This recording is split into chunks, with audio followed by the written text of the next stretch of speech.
Hello all, welcome to the episode 3 of DIY series for my new home. So তোমাদের কেমন লাগছে আমার এপিসোডসগুলো please comment করে জানিও। আর আই থিঙ্ক তোমাদের ভালো লাগছে।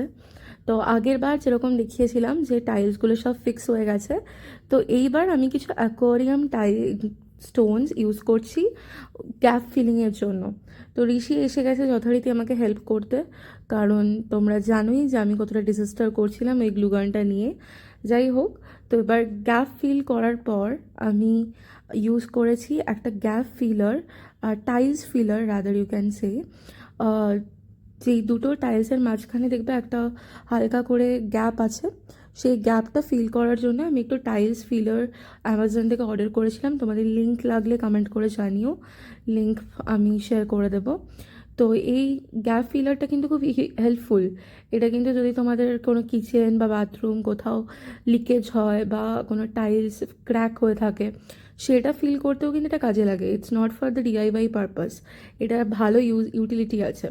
তো যাই হোক, এরপর আমি যেই স্টোনগুলো লাগিয়েছিলাম সেগুলো আমি আবার রিমুভ করি, কারণ আমার বেসটা ভালো লাগছিল না। তো আমার মনে হলো যে হোয়াইট কালার করে তার ওপর স্টোনটা লাগালে বেটার হবে।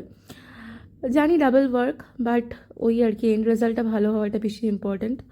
তো পরের দিন সকালবেলা আমরা কোথাও একটা যাচ্ছিলাম, তার আগে আমি ঋষিকে জোর করে যে তুমি একটুখানি আমার এগুলোকে লাগিয়ে দিতে হেল্প করো।